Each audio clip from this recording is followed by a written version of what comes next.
Right, very good afternoon.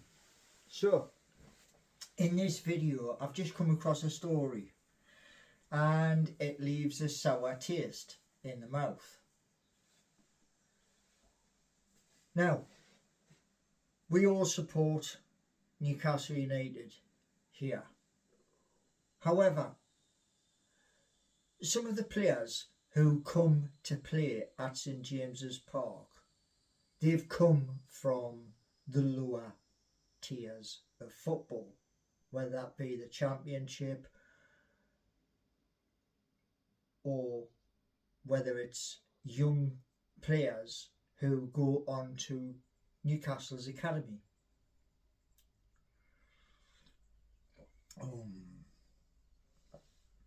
Now, some of our ex-players, they have gone on to help in grassroots clubs like Gateshead, Dunston, Wallend Boys Club and Blyth Spartans.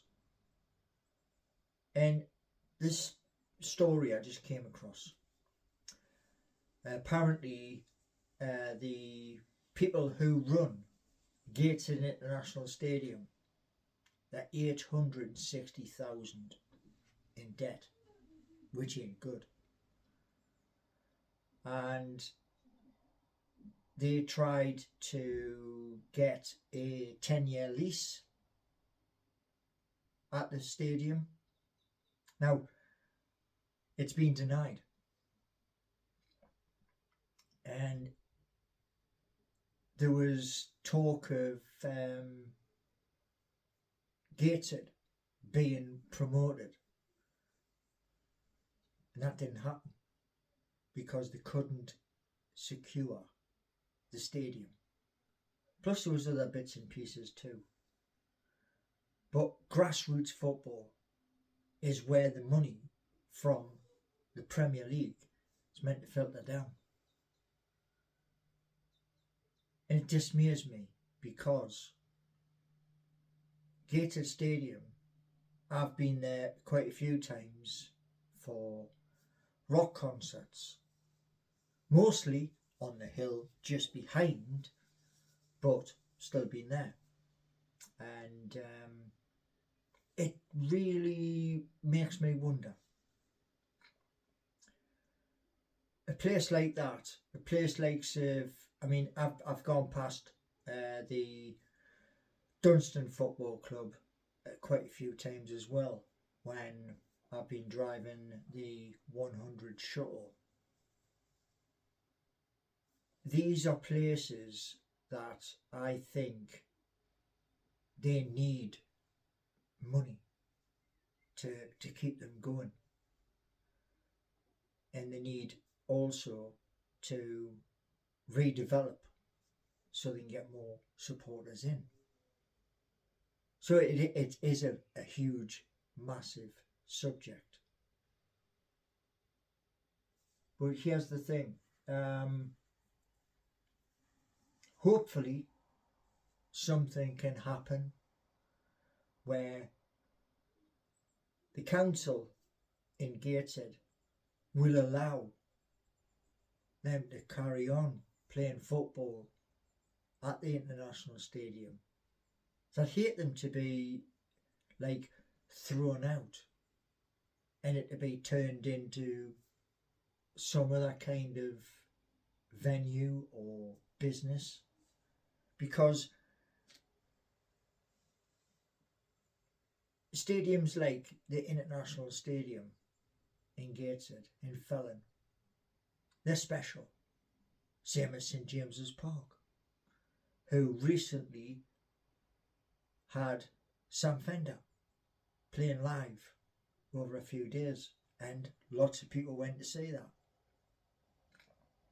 But that's in the close season,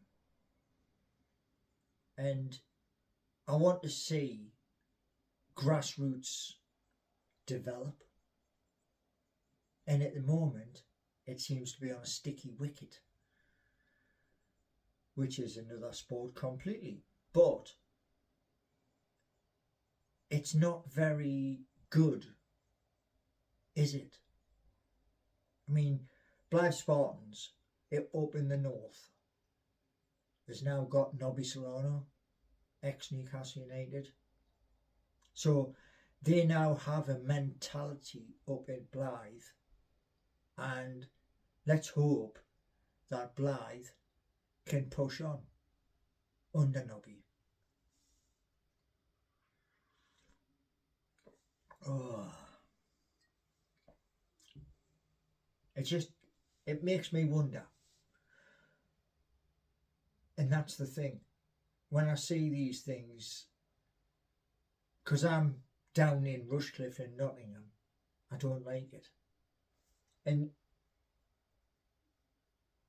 I really do wish, there was something I could possibly do to help. Because where's the next superstars going to come from? And are we going to pay over the odds? You see, like those who went down to Australia in the Newcastle United squad, there was a lot of young players from the academy went. And those young people who were put out against the All-Stars of Australia, and the scoreline reflected it. Now, Newcastle's a Premier League team, and the chances of Newcastle ever being at the bottom, at the bottom end of the table are long gone now, because we have the Public Investment Fund of Saudi Arabia majority owners, so they're not going to allow that. But I fear, honestly, for Blyth Spartans, for Wallend Boys Club, for Gateshead International Stadium, and Dunston as well. And I believe there's another one which is in concert, which is linked up to Loaded Mag NUFC. But more needs to be done at Grassroots. And that's my point. You see, when Grassroots are in trouble, for whatever reason they're in trouble, financial trouble, there should be a way that we can pull them out of that, so that the footballers can concentrate on what is on the pitch, so they can go through the process just like our ladies have done at Newcastle. They have gone through promotion, winning trophies. I want the same thing to happen with our lower tier clubs. And I know for a fact those ex-players, they have the winning mentality to push forward, but they do need backing as well, financial clout, so that they can push forward through whichever league they're currently in to gain promotion to the next league and keep these young starlet players so they can do their work. And I hope you agree, because like I say, at the end of the day, when I first went to St James's Park, you had Chrissy Waddle, you had Paul Gascoigne, and you had Peter Beardsley, John Anderson, and others. And after a short period of time, Gaza had left to go elsewhere.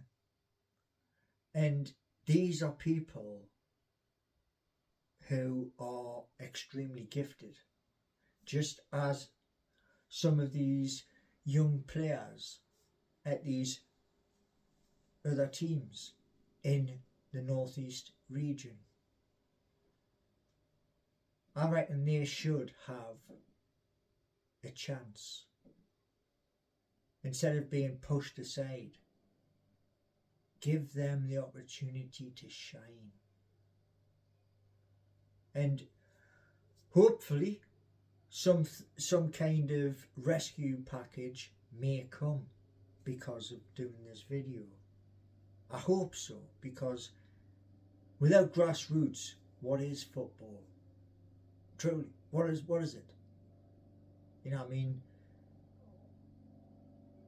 Players have got to come from somewhere. And grassroots players who want the big money, they've got to be able to show that on the pitch. But if in Gateshead's case, there's there's money outstanding and troubles over where you're going to be playing next season, that ain't good. So just a food for thought for you all, because like I say, grassroots football is where the money from the Premier League is supposed to filter down to, but not just like a couple of thousand per, like Blyth Spartans, a couple of thousand for Wallend Boys Club, another couple of thousand for Dunston and Gateshead. It should be more than that, and that's my point. It shouldn't be like just a couple of thousand just to keep you tided over. Embrace it and pay a proper amount of money. Anyway, I hope you enjoyed it, because I would hate to see these football clubs go under. I honestly really would, because that would be a travesty, and it wouldn't be what the Premier League's all about. Because we can pick from these teams and then upgrade them through the academy. But let me know your thoughts. Smash the like if you did like the video. Subscribe and spread the word. Thank you.